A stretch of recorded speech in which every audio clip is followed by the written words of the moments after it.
Con esta emisión celebramos el número 300 de los programas de redes.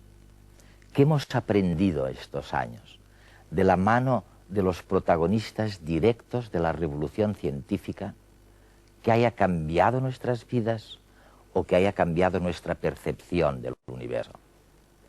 En la segunda parte del programa, que hemos rodado en Boston, en Estados Unidos, volvemos como una querencia a buscar los orígenes de la vida, los orígenes del universo y los orígenes de la mente.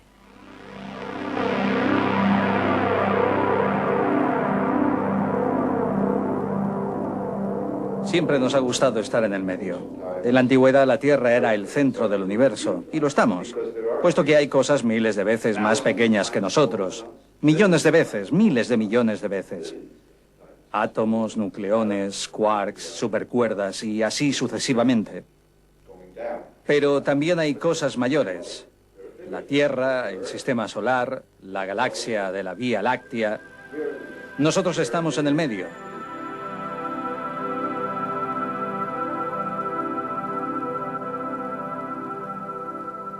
Yo opino que en estos momentos estamos en el principio de la ciencia, pero de una ciencia muy diferente.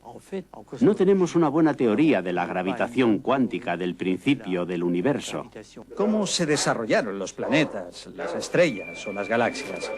¿Cómo sucedió? La teoría que existe en la actualidad y que describe la evolución de todo es la teoría del Big Bang, la cual dice que todo comenzó a partir de una nuez semilla infinitesimalmente pequeña.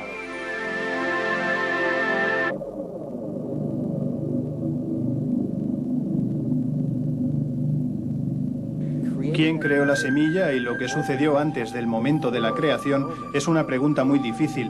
Hay quien dice que no existe la noción del momento antes del Big Bang, ya que el tiempo mismo comenzó con esta explosión.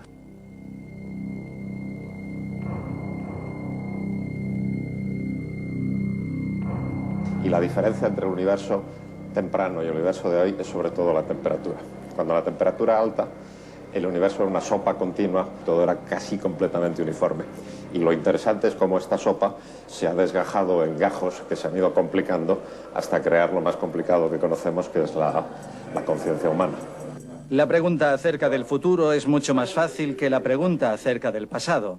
Sabemos que la Tierra vivirá en paz unos miles de millones de años más. Y entonces algo terrible ocurrirá cuando explote el Sol, o cuando la Luna choque contra la Tierra, lo que tarde o temprano sucederá. Que el universo se expanderá siempre.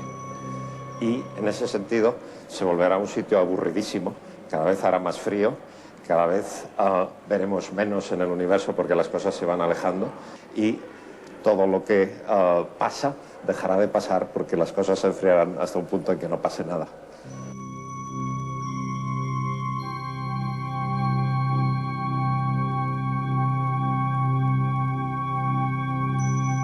El conocimiento en el universo se incrementará sin límites, llegando a ser literalmente infinito al final del tiempo.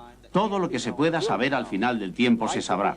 Inexorablemente nos lleva a la conclusión de que la vida al final del tiempo es omnipotente, omnipresente, omnisciente, que son los atributos clásicos de Dios. Y esta es la razón por la que yo identifico el final del tiempo con Dios. Y creo que esta búsqueda de las personas por un alma es una costumbre. Están acostumbrados a pensar de esta manera y les hace sentir quizás más importantes, más seguros. La religión, desde mi punto de vista, es la invención de la inmortalidad para no tener que enfrentarnos a la realidad de la muerte. Para mí, se es más valiente aceptando el contrato tal como es, claramente. Incluso es una de las características del ser humano, el saber que va a morir. Saben, por tanto, que son diferentes y que los seres vivos, los perros, los gatos, son diferentes de las piedras, de la arena, del mar, de las cosas. Y se han preguntado, ¿qué es la vida? ¿Qué es lo vivo? La vida es errónea, no debería de estar ahí. Según las ecuaciones químicas naturales, nunca debería existir. Y el motivo por el cual no debería existir es que es muy compleja. Y durante mucho tiempo se ha intentado caracterizar la vida por una fuerza vital que sería distinta de las fuerzas que actúan sobre la materia inerte y que permitiría que la vida floreciese, que lo vivo viviese. Y nunca se ha descubierto eso. Creo que Crick no exageró cuando decía que habíamos descubierto el secreto de la vida. Lo que es fascinante sobre el ADN no es su apariencia física, sino el hecho de que es un increíble contenedor de información. Toda la vida es un conjunto de máquinas maravillosas. Cada ser vivo es una máquina capaz de gestionar su propio ADN. Cada animal lo hace de un modo distinto. Algunos viven en los árboles, en el mar, otros bajo tierra, otros vuelan, otros cavan, etc. Pero fundamentalmente, todos están haciendo lo mismo: trabajar para sobrevivir y, por lo tanto, transmitir al futuro las instrucciones que les permiten existir. La vida siempre ha seguido hasta los humanos, hasta llegar a ser el fenómeno más perfecto que jamás podría diseñarse.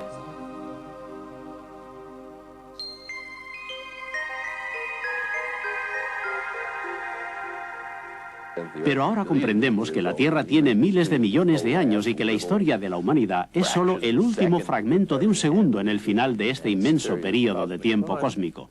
Y pienso que esto nos ayuda a comprender que la Tierra no está hecha para nosotros, que nosotros somos unos invitados y que estamos aquí gracias a un afortunado accidente.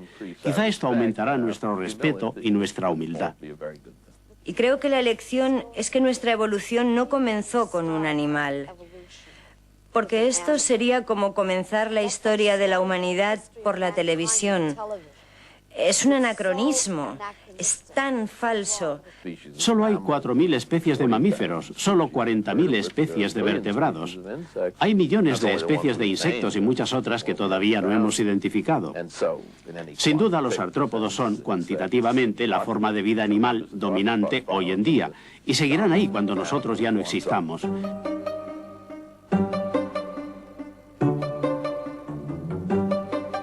Con un poco de modestia, si reconociéramos que todos somos una especie unificada y que tenemos menos poder del que nos creemos, seguro que todo iría mejor.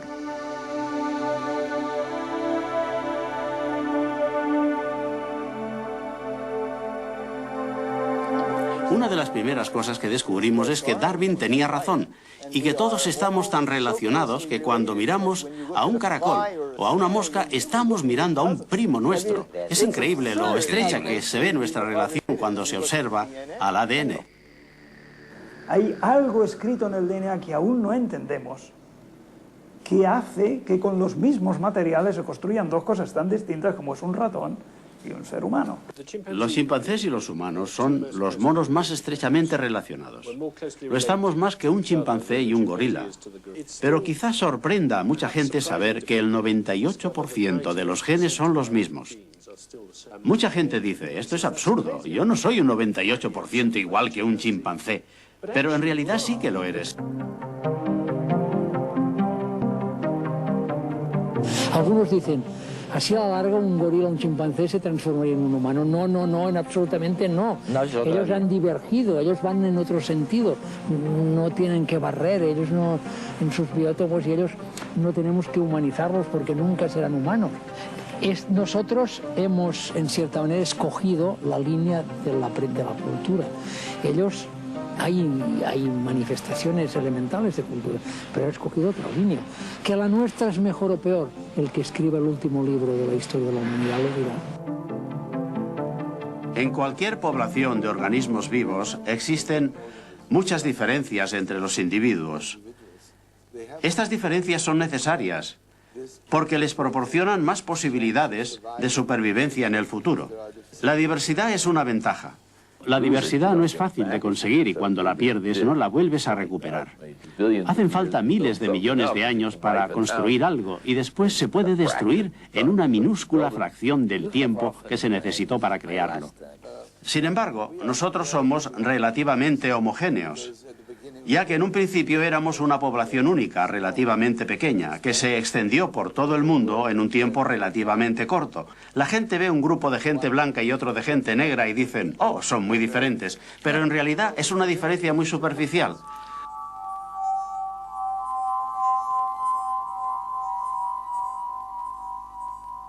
Que el aspecto más importante de la evolución no es la variación inicial, las mutaciones, sino la selección natural que hace que los genes vayan cambiando con arreglo a cómo cambian los ambientes.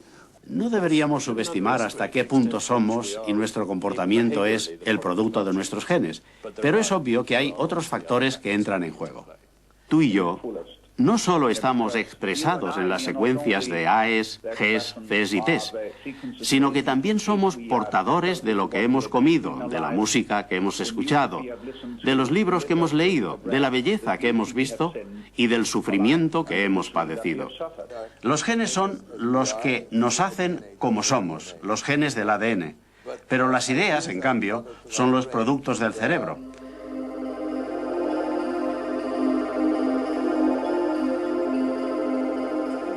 Finalmente hemos llegado al nivel en que los genes han delegado la responsabilidad de vivir al cerebro. Por tanto, es verdad que hasta cierto punto los genes se han retirado.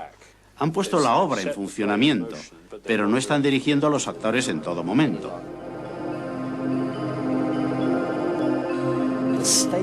En nuestro cerebro está representado constantemente el estado de nuestro organismo. Está siempre ahí. Cada milisegundo hay un ajuste en la representación de nuestro cuerpo en el cerebro.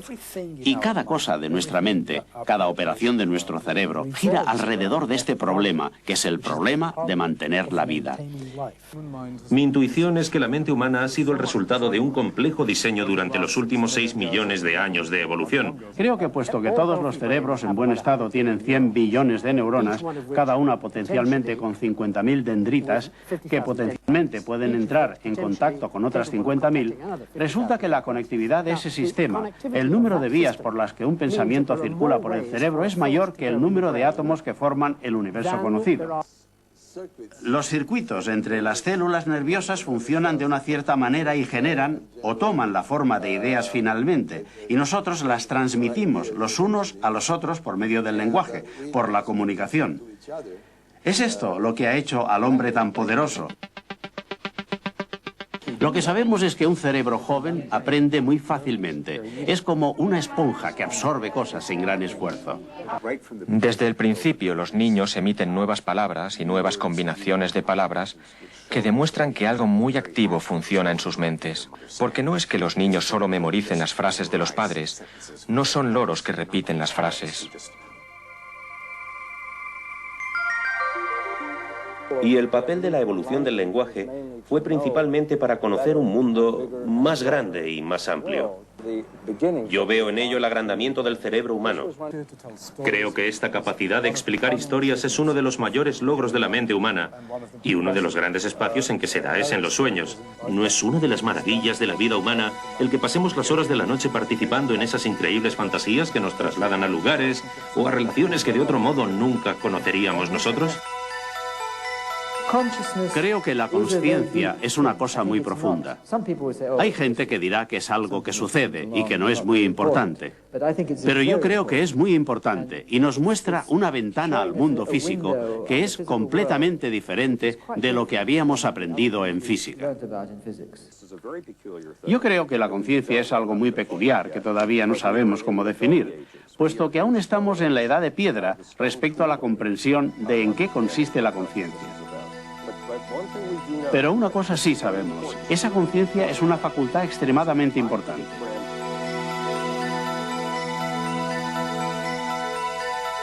Para mí, la clave sobre la conciencia es el hacerse la pregunta evolucionista, ¿para qué existe? Y existe para producir anticipación, de forma que se pueda ver suficientemente en la distancia para planear y proyectar un mejor curso de vida. En el cerebro humano, las emociones no dominarán a la conciencia, ni la conciencia dominará a las emociones, sino que las emociones y la conciencia trabajarán juntas. Gente por todo el mundo está empezando a ver que la razón, por sí sola, no puede resolver todos los problemas. Cuando se trata de emociones es más complicado creer que las regulamos inconscientemente, pero forman parte del inconsciente, tanto como respirar o andar. La inteligencia emocional es una manera distinta de ser inteligente. No es la típica inteligencia de la que hablamos en la escuela, que se puede medir mediante coeficientes. Tiene que ver con cómo gestiona uno sus emociones y las de los demás.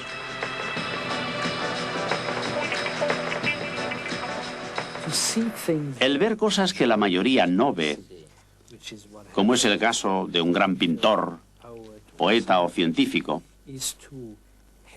supone tener un sentido rápido, que proviene de una emoción, de que algo es especial.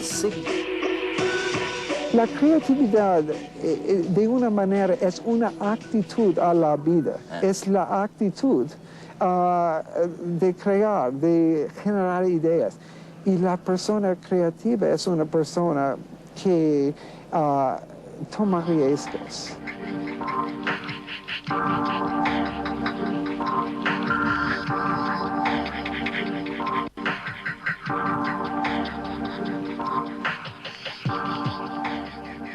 Picasso es un buen ejemplo en el área de la visión espacial. No era buen estudiante en el colegio, pero lo que le hizo creativo y además de inteligente es que rechazó los modelos del pasado y empezó a crear los suyos propios, que es una actividad mucho más arriesgada.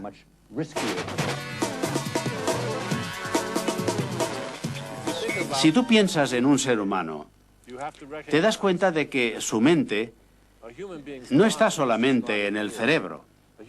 Está en la biblioteca y en el ordenador y en los amigos y en todas las herramientas para pensar que ha adquirido durante su vida. Si a la persona se le quitan estas herramientas, se queda indefenso.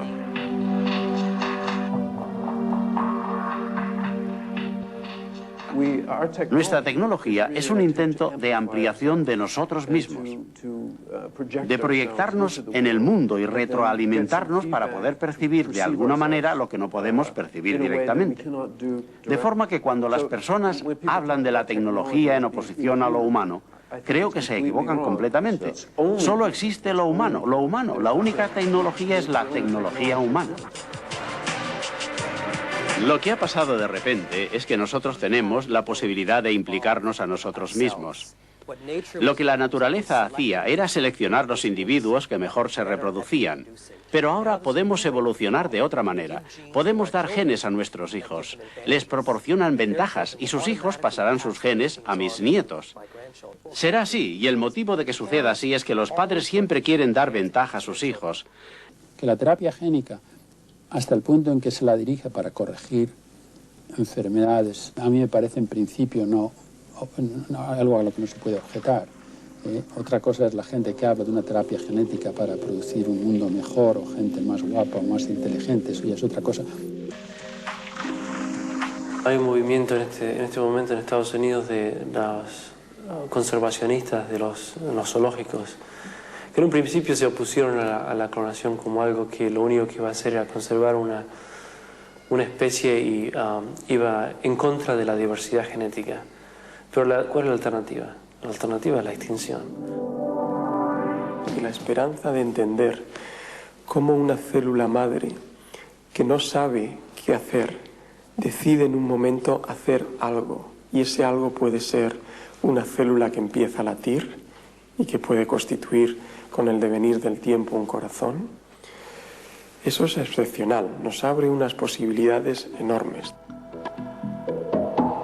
Una pequeña célula es el huevo fecundado y se pone de repente a crear 2 células, luego 4 células, luego 8 células, luego una pequeña bola, luego un saquito. Hay algunas células que se individualizan, que se multiplican y que forman algunos millares de células nerviosas. Con ese millar de células nerviosas aprendemos a leer, aprendemos a escribir, aprendemos a contar, tocamos el piano. Esta es una historia realmente prodigiosa, es más extraordinaria que todas las novelas policíacas que podamos leer. La ciencia es una fuente de conocimiento enorme y nos ha proporcionado unas herramientas que nos sitúan en un contexto extraordinario. El reto del futuro será saber cómo utilizarlas.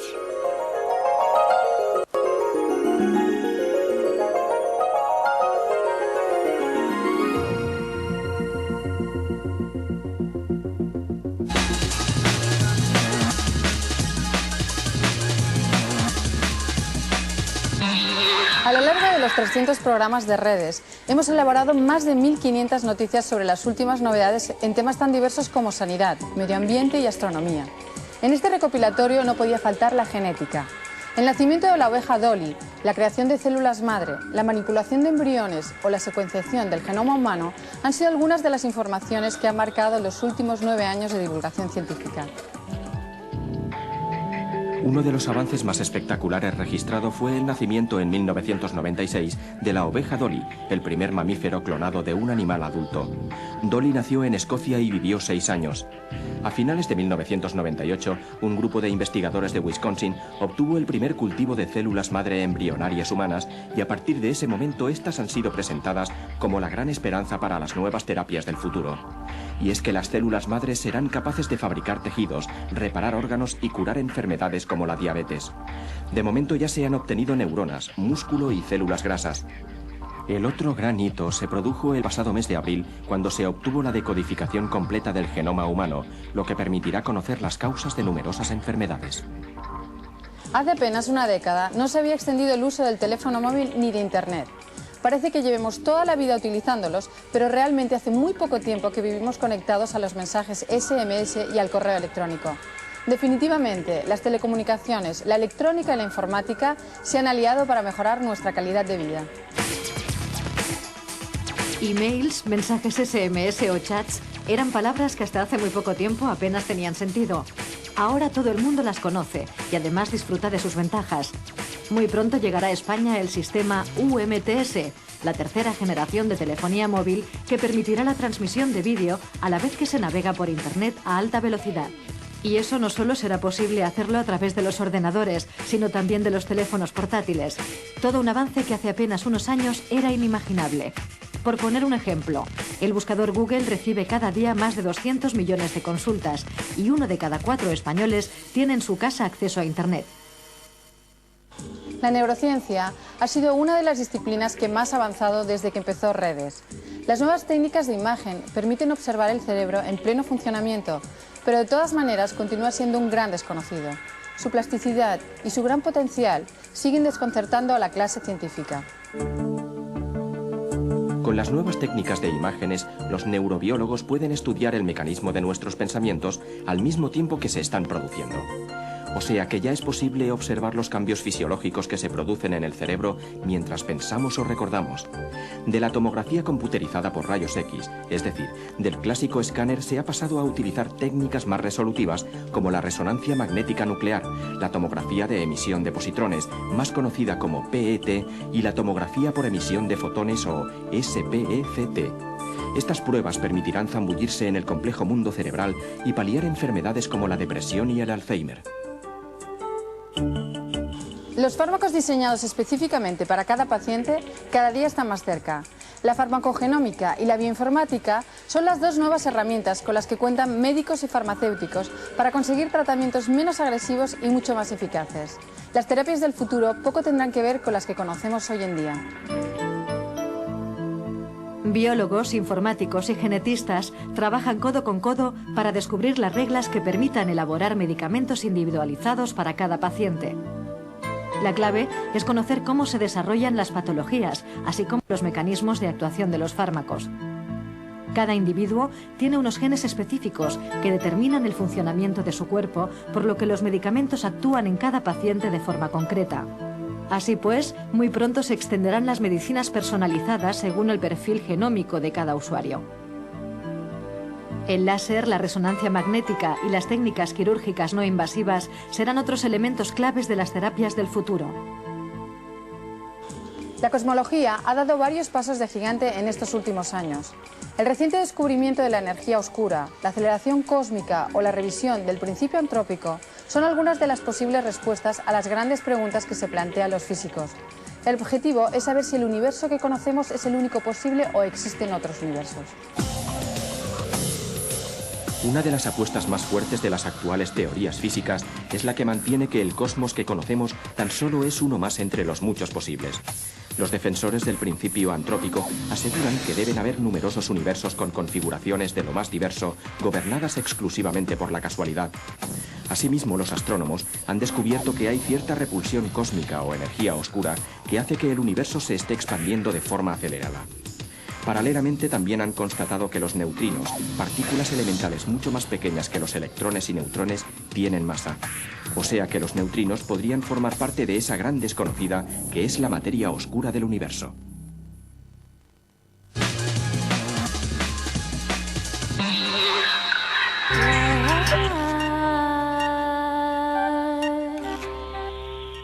Morovitz, biólogo, físico y filósofo, que estaba de paso aquí en Cambridge, reflexiona sobre, bueno, ¿qué hay de más nuevo sobre el misterio más viejo?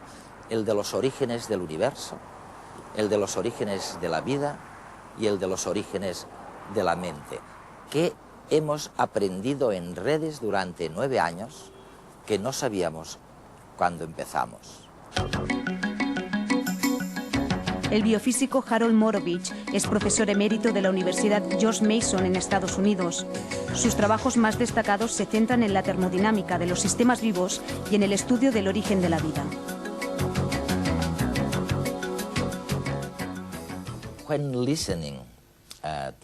He estado viendo lo que dicen los científicos en este programa durante los últimos 9 años y me preguntaba ¿cuál es el descubrimiento realmente más grande, el que ha cambiado nuestras vidas y nuestra manera de pensar? Y me estaba diciendo a mí mismo que quizás sea el hecho de que seamos el producto de 3 trillones de moléculas interactuando unas con otras. Pero todavía nos queda un misterio sin resolver, lo que tú llamas los orígenes. Los orígenes del universo, de la vida y los orígenes de la mente. ¿Por dónde empezamos? ¿Por el universo? Creo que este es el misterio de todos los misterios. Siempre recuerdo una historia maravillosa. Alguien le preguntó a San Agustín qué estaba haciendo Dios antes de la aparición del tiempo. Y San Agustín respondió, estaba creando el infierno para las personas que hicieran este tipo de preguntas. Y en estos momentos vamos hacia los orígenes. Ya lo hemos fechado. Hemos fechado la gran inflación que dio origen al universo. Y podemos decir que estrellas fueron las primeras en formarse. Pero el porqué y el cómo de todo esto, creo que sigue siendo un misterio. Quizá uno no debería decirlo, pero esto va a continuar siendo un misterio. Si no para siempre, al menos durante mucho tiempo. Simplemente sucede que nuestra forma de pensar no es capaz de dar una respuesta a este tipo de preguntas de manera científica. A pesar del hecho de que, como tú dices literalmente, es en la organización del espacio-tiempo donde reside la clave de un uso racional y eficiente de la energía y, por consiguiente, de la vida.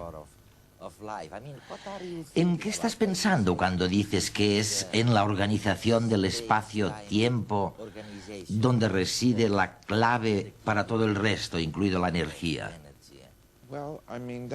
Bueno, eso interviene con posterioridad al primer origen. Quiero decir, el primer origen es el universo separándose.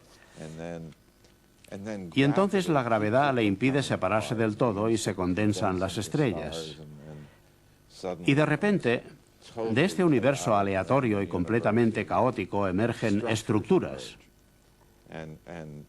Todo está hecho de hidrógeno y helio en ese momento, porque eso es lo único que había al principio del universo.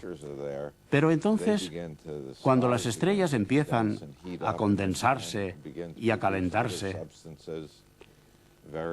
y empiezan a producir nuevas sustancias en su interior,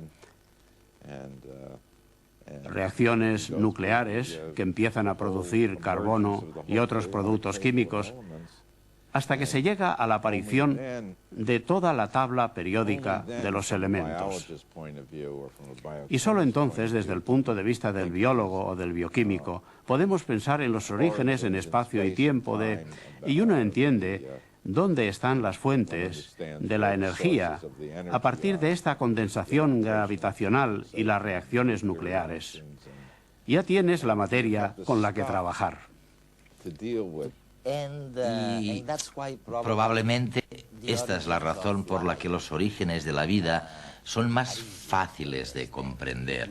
Bueno, ya tenemos bastante material. Dices, en primer lugar, no se trata de un accidente. Hay otra característica del origen de la vida, o de todos esos orígenes que encuentro fascinante. Creo que el origen químico de la vida va a estar sujeto a nuestra capacidad de ir al laboratorio y repetir todos los pasos que se siguieron. Sobre el origen del universo no podemos hacer gran cosa en el laboratorio. Sobre el origen de la mente tampoco podemos hacer nada en el laboratorio, pero sobre el origen de la vida podemos hacer pruebas en tubos de ensayo, en placas de Petri. Y todos esos experimentos que podemos hacer nos van a dar información.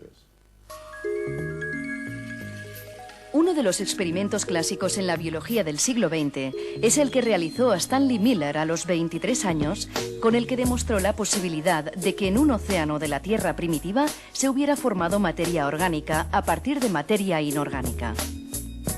En 1951, Miller llegó a la Universidad de Chicago para realizar su tesis.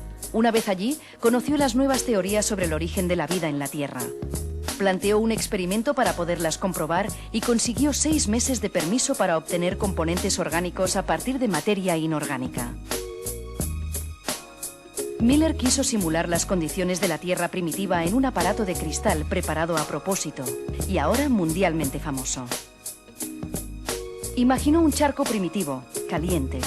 El vapor de agua evaporada podía actuar con otros gases atmosféricos, metano y amoníaco. Empleó descargas eléctricas como fuente de energía, simulando los rayos de la Tierra primitiva. Y en una sola noche obtuvo resultados positivos. Detectó la presencia de aminoácidos, los componentes de las proteínas, y otros compuestos orgánicos. Las estructuras moleculares básicas de la materia que compone a los seres vivos. Las estructuras básicas aparecen en una fase muy incipiente de la evolución, porque todos los seres vivos utilizan básicamente las mismas estructuras básicas. Pero si los unimos de modos diversos, aparecen distintas proteínas y estructuras.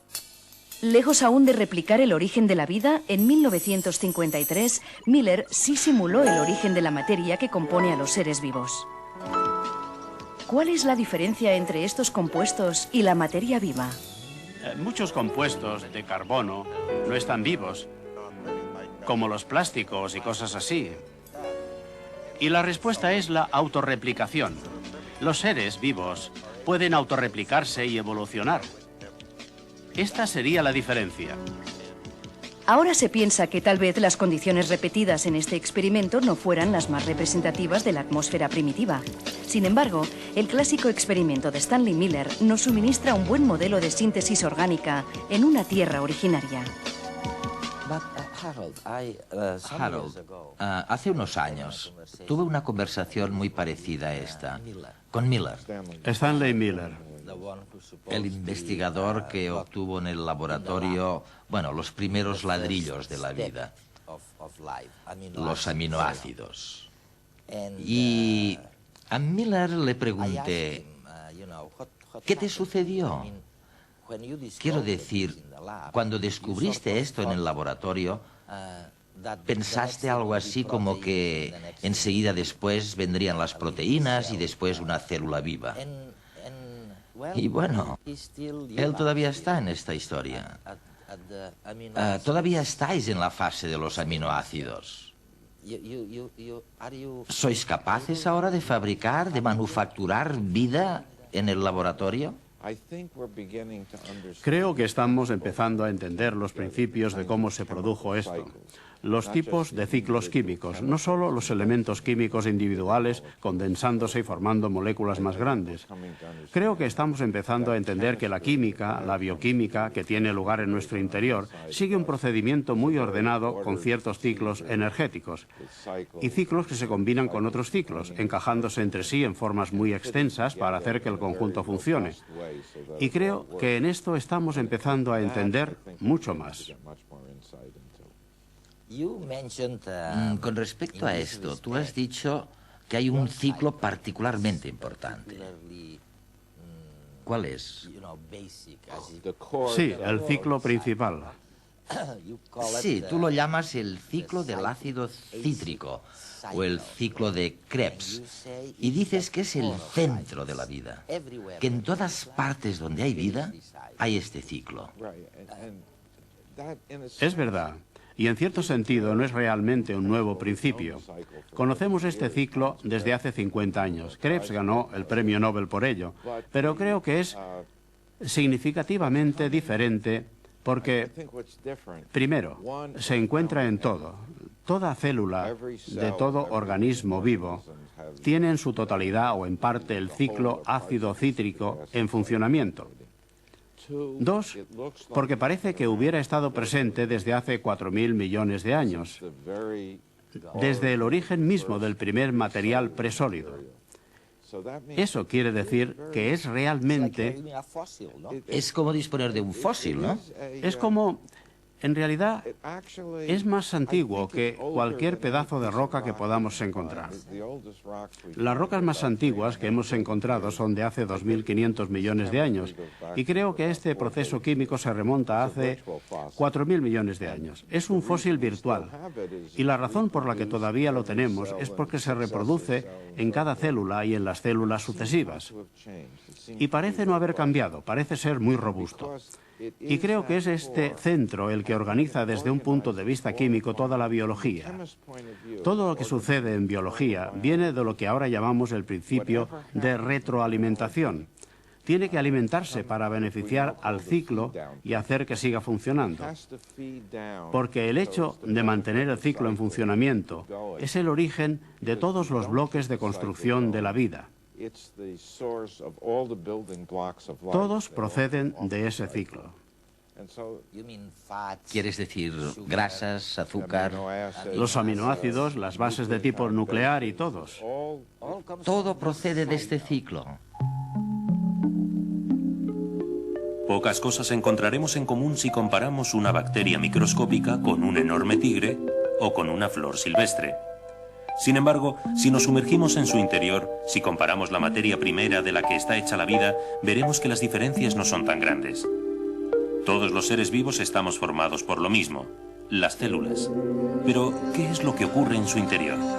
Gracias a la ciencia, actualmente sabemos mucho acerca de cómo son.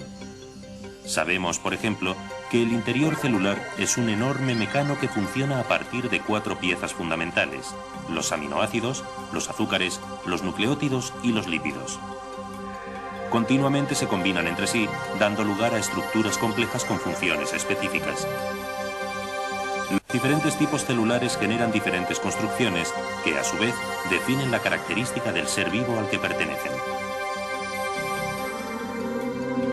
En el corazón de todas las células de todos los seres vivos se fabrican estas 4 piezas mediante el mismo mecanismo, el llamado ciclo del ácido cítrico o de Krebs. Gracias a este ciclo se producen, por lo tanto, todos los elementos necesarios para que el interior celular mantenga un equilibrio entre lo que crea y lo que destruye. La frenética actividad marca el ritmo de una maquinaria muy precisa, formada por millones de complejas reacciones que se dan a velocidades increíbles. Sin embargo, el origen del primer ser vivo tiene que estar forzosamente ligado al origen de otro elemento esencial de la célula, la membrana.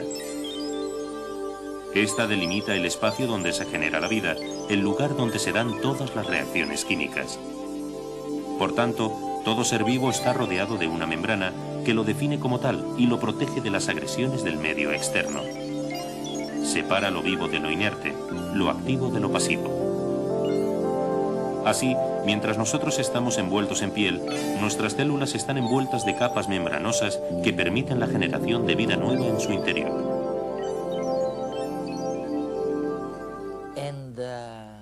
Y vamos a ver, si esto es verdad, ¿has pensado alguna vez cómo debió ser la primera célula? Tú tienes un libro que se llama La mayonesa y el origen de la vida, en el que recordabas que la aparición de la primera membrana fue un paso trascendental y que seguramente se hizo con una mezcla de aceite y agua que no se mezclan. Bueno, realmente fue un paso muy importante, porque se podían encerrar sustancias, moléculas, y lo que decían estas estructuras a todo el mundo y al entorno era: tengo dos partes y he separado el interior del exterior. Es como el principio de la individualidad en el universo, un interior y un exterior. Pero además, la membrana permite intervenir con el entorno a través de ella. Por ejemplo, se pueden tener campos eléctricos, se pueden tener diferentes niveles ácidos, que permiten hacer una cantidad enorme de cosas que no se podían hacer previamente. Harold, una pregunta. Creo que en algún sitio has escrito que probablemente una de esas primeras células u organismos vivos eran, bueno, los científicos tenéis un término específico para ello, autótrofas o algo así. Quiero decir que eran autosuficientes. Esto es muy importante. Y ese fue el comienzo, en el comienzo mismo. Oye, explícame por qué sucedió así. Al principio eran autosuficientes. Obtenían el carbono del CO2, igual que lo hacen las plantas. Sí, y obtenían el hidrógeno que salía de las ventilaciones de la Tierra. Esto es. Pero nosotros, pobrecitos, no somos autosuficientes. Tenemos que ir al supermercado y comprar. ¿Qué pasó? ¿Por qué nos hemos ido en la dirección contraria? Los organismos como nosotros nos volvimos perezosos y empezamos a comer otros organismos, de manera que de los 20 aminoácidos tenemos que comer 7 porque nos hemos olvidado cómo fabricarlos. Con el paso de los años, hemos perdido esa capacidad, aunque somos capaces de conseguirlos de otro modo. Pero el mundo todavía tiene organismos autótrofos y heterótrofos, los que producen y los que consumen. O sea que en cierto sentido éramos autosuficientes al comienzo de todo.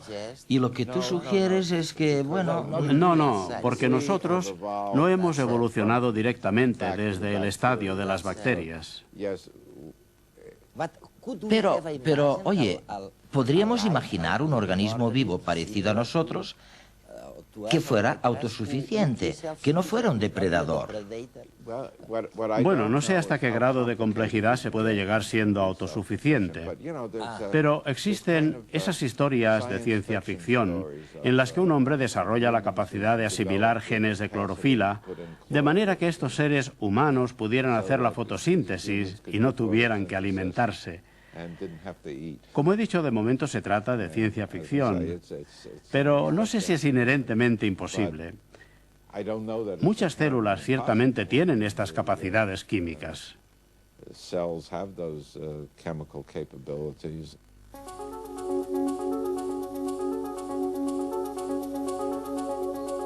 Durante milenios, todos los pueblos, culturas y civilizaciones han desarrollado escenarios de creación para explicar la existencia del mundo. Todavía hoy, los misterios para los que la ciencia aún no tiene respuesta se refieren a los tres grandes orígenes: el del universo, el de la vida y el de la mente. Del origen del universo se conoce bastante bien lo que pasó a partir del primer segundo después del Big Bang, pero la mayor de las incógnitas permanece. ¿Por qué hay algo en lugar de nada? Del origen de la vida, sabemos que los compuestos químicos de las aguas primordiales se combinaron para formar moléculas orgánicas, pero el salto de estas a la primera célula continúa en el terreno de la especulación. Queda pendiente el tercer gran misterio: ¿cómo y cuándo emerge la mente? En ciencia, la emergencia de la voluntad propia o libre albedrío puede identificarse como el origen de la mente, y por consiguiente, este podría remontarse a los primeros comportamientos no deterministas de las células. La aparición de la neurona, y más tarde de las redes neurales, permitió la selección de un comportamiento adecuado entre todo el abanico de comportamientos posibles, en lo que sería otro gran paso hacia lo mental. A medida que avanzamos en la complejidad de las formas vivas, este componente de voluntad propia se hace más evidente. Los mecanismos de selección que han presionado en esta dirección se desconocen, pero en nuestra línea evolutiva no hay duda que ha tenido una influencia decisiva el componente social y cultural. La íntima relación entre el lenguaje y el pensamiento sería el ejemplo más claro de esta relación. Y a lo largo de este camino, algo únicamente humano ha sucedido. A partir de nuestros datos sensoriales, que son formas, colores, sonidos, sentimientos, hemos elaborado conceptos, como los átomos o los electrones, para explicar el mundo. Esto es lo que nos diferencia del resto de los animales y no sabemos cuándo empezó. Algunos aventuran que ya era una capacidad necesaria en la fabricación de las primeras herramientas de piedra. La estrategia actual de la mayoría de los neurobiólogos es intentar subir en la jerarquía de estos conceptos, desde los átomos hasta la mente, para intentar comprender la emergencia de esta. Esta aproximación nos conduce en realidad a un círculo epistemológico. La mente produce constructos que nos ayudan a explicar el mundo y a partir de ellos intentamos entender la mente misma. Esta visión concuerda de alguna manera con el punto de vista emergente de un universo que evoluciona y en su evolución surge la posibilidad de conocerse a sí mismo. Se podría decir que un físico es la manera que tienen los átomos de conocer el átomo.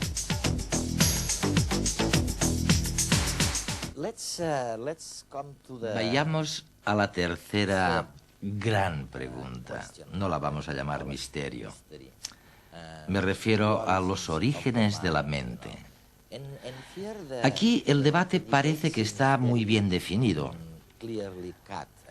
Por una parte, tenemos a los llamados reduccionistas o materialistas o lo que sea, que dicen lo que importa son las partículas. Eso es lo importante. La mente, o lo que quiera que sea, es mucho menos importante. Y en oposición a estos, tenemos a los holistas que dicen no, lo importante es la mente. Y el resto casi... Bueno, ya veo. Yo tengo una manera de evadirme de todo esto. No es que quiera evitarlo y no tener que explicarlo, pero me remonto a la filosofía de Manuel Kant, quien dijo que cualquier cosa que sabemos, lo sabemos a través de la mente, o que lo observado entra en la mente, o que la mente afecta a cómo observamos el mundo. Es decir, que empezamos por la mente y después postulamos objetos. Empezando por la mente postulamos el suelo, las sillas, la mesa. Y como mi profesor de filosofía solía decir, construimos los objetos a partir de ideas. Para explicar qué es en realidad una silla, podemos estructurar la teoría de los átomos y las moléculas. Y para explicar qué son en realidad las moléculas, podemos estructurar la teoría de los electrones y de los protones. Y finalmente podemos ir a los quarks y a la teoría de las cuerdas y supercuerdas. Este es el camino de los reduccionistas. Pero entonces podemos hacer lo contrario, es decir, partículas, y nos preguntamos, ¿cómo es posible que los átomos lleven a crear sustancias vivas? ¿Y cómo es posible que las sustancias vivas lleven a crear sustancias vivas más complejas? Y finalmente, cuando se llega a los animales, se puede analizar cómo los animales han desarrollado otra propiedad, que es la cognición. De manera que estos pueden realizar acciones con una finalidad, en lugar de estar simplemente combinando átomos y moléculas aleatoriamente. Y todo esto vuelve a la mente. Es como un círculo. En otras palabras, por reduccionismo se llega hasta las partículas fundamentales, aunque nunca se llega al verdadero fundamento. Y por otra parte, se llega a recrear la mente por el entendimiento de las cosas que formaron el origen de la vida y la evolución hasta llegar a la mente. O sea, que se acaba convirtiendo en un círculo de entendimiento, de comprensión. Ahora, es cierto que a mucha gente no les gusta, pero yo lo encuentro satisfactorio. Sí, parece plausible porque lo que está sugiriendo es que el universo externo allá afuera puede existir o haber existido sin que nosotros lo supiéramos. Pero la percepción que tenemos de aquellas partículas, o de esta mesa, o de aquel universo, no es independiente de nosotros mismos, de mi mente. No, lo hemos construido. Efectivamente, lo hemos construido, pero eso es terrible, aunque sea muy precioso. A mí me gusta esta idea de la circularidad y de que el resto no sea independiente de mi mente, pero ¿significa esto que nunca conoceré algo por sí mismo? Bueno, estoy de acuerdo, pero hay tantas cosas que nunca sabremos. Pero, oye, tú, debe ser muy difícil para un científico aceptar. No, todo tiene un límite. Tienes que parar en algún punto. No se puede saber todo. Pero al menos tenemos un esquema en el que podemos descender de forma reduccionista hasta un extremo, pero luego volver a ascender y encontrarnos el fenómeno de la emergencia. El concepto de emergencia sirve para compensar lo contrario, que es el descenso por la reducción, y el comprender esto es todo lo que podemos hacer. Es una idea muy bonita, pero continuaremos sin conocer la cosa en sí misma. Dios mío, ¿no? Es posible que los teólogos tengan una respuesta a esa pregunta, pero los científicos nunca conoceremos la cosa por sí misma.